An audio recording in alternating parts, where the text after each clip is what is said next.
ഒറ്റ രാത്രി കൊണ്ട് ഇല്ലാതായത് മുണ്ടക്കൈ എന്ന ഒരു ഗ്രാമമാണ്. പ്രിയപ്പെട്ടവരെ എവിടെ അന്വേഷിക്കണമെന്ന് പോലും അറിയാതെ വിറങ്ങലിച്ചു നിൽക്കുകയാണ് നാട്. 200ഓളം വീടുകളാണ് റോഡിന് ഇരുവശവുമായി ഉണ്ടായിരുന്നത്.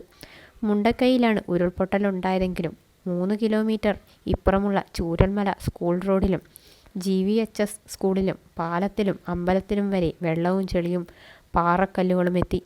നിരനിരയായി കിടത്തിയ മൃതദേഹങ്ങൾ, തിരിച്ചറിയാൻ ഫോണിൽ ഫോട്ടോയുമായി എത്തുന്ന ബന്ധുക്കൾ. ഹൃദയഭേദകമാണ് ദുരന്തഭൂമിയിലെ ഓരോ കാഴ്ചയും. മണ്ണിനടിയിൽ ഇനിയും എത്ര പേരെന്ന് ഊഹിക്കാൻ പോലുമാകില്ല. മുണ്ടക്കൈയിലെ 540 വീടുകളിൽ ബാക്കിയുള്ളത് വിരലിലെണ്ണാവുന്നത്ര മാത്രം. 2 ഗ്രാമങ്ങളാണ് നാമാവശേഷമായത്. 100 കണക്കിനാളുകളെ ഇനിയും കണ്ടെത്താൻ ബാക്കി. ജീവനും ജീവിതവും കയ്യിൽ പിടിച്ചോടിയവർ ഉറ്റവർക്കായി നെഞ്ചുലഞ്ഞു തിരയുന്നു. ദുരന്തത്തിൻ്റെ വ്യാപ്തി എത്രത്തോളമുണ്ടെന്ന് കാണിക്കുന്നതാണ് ഓരോ ദൃശ്യങ്ങളും. അതിനിടെയാണ് സിനിമ സീരിയൽ രംഗത്തുള്ളവരെ വേദനിപ്പിച്ച് മറ്റൊരു വാർത്ത കൂടി പുറത്തു വന്നത്. മംഗല്യം സീരിയലിലെ അണിയറ പ്രവർത്തകനും ഉരുൾപൊട്ടലിൽ ജീവൻ പൊലിഞ്ഞെന്ന വാർത്ത എത്തിയത്.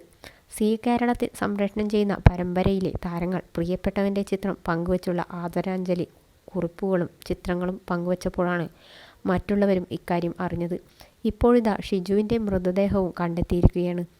ഫെഫ്ക MDTV അംഗമായ ഫോക്കസ് പുള്ളർ ഷിജുവിനെയാണ് മരിച്ച നിലയിൽ കണ്ടെത്തിയത്. മലയാള സിനിമയുടെ ഡയറക്ടേഴ്സ് യൂണിയനായ ഫെഫ്ക ആണ് ഇക്കാര്യം അറിയിച്ചിരിക്കുന്നത്. ഷിജുവിൻ്റെ അമ്മയുടെ മൃതദേഹവും കണ്ടെത്തിയിട്ടുണ്ട്. ദുരന്തത്തിൽ നിന്നും രക്ഷപ്പെട്ട ഷിജുവിൻ്റെ സഹോദരനും മകളും ചികിത്സയിലാണ്. ഷിജുവിൻ്റെ അച്ഛൻ ഉൾപ്പെടെയുള്ള മറ്റു ബന്ധുക്കൾക്കു വേണ്ടി തിരച്ചിൽ തുടരുകയാണ്. ഷിജുവിൻ്റെ അയൽക്കാരനും ക്യാമറ അസിസ്റ്റൻറ്റും സഹപ്രവർത്തകനുമായ പ്രണവ് പരിക്കുകളോടെ രക്ഷപ്പെട്ടു. ഇയാളുടെ വീട്ടുകാർക്ക് വേണ്ടിയുള്ള തിരച്ചിൽ തുടരുകയാണ്. സൂര്യ ഡിജിറ്റൽ വിഷൻ്റെ ക്യാമറ അസിസ്റ്റൻ്റായ ഷിജു മാളികപ്പുറം അനിയത്തിപ്രാവ്, അമ്മക്കിളിക്കൂട് ഉൾപ്പെടെ നിരവധി സീരിയലുകളിൽ പ്രവർത്തിച്ചിട്ടുണ്ട്.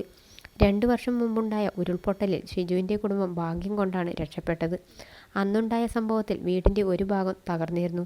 എങ്കിലും ഷിജുവും കുടുംബവും വലിയ പരിക്ക് ഏൽക്കാതെ രക്ഷപ്പെട്ടു. പിന്നാലെയാണ് ഇത്തവണ വീടും ജീവനും കവർന്നു ദുരന്തമെത്തിയത്.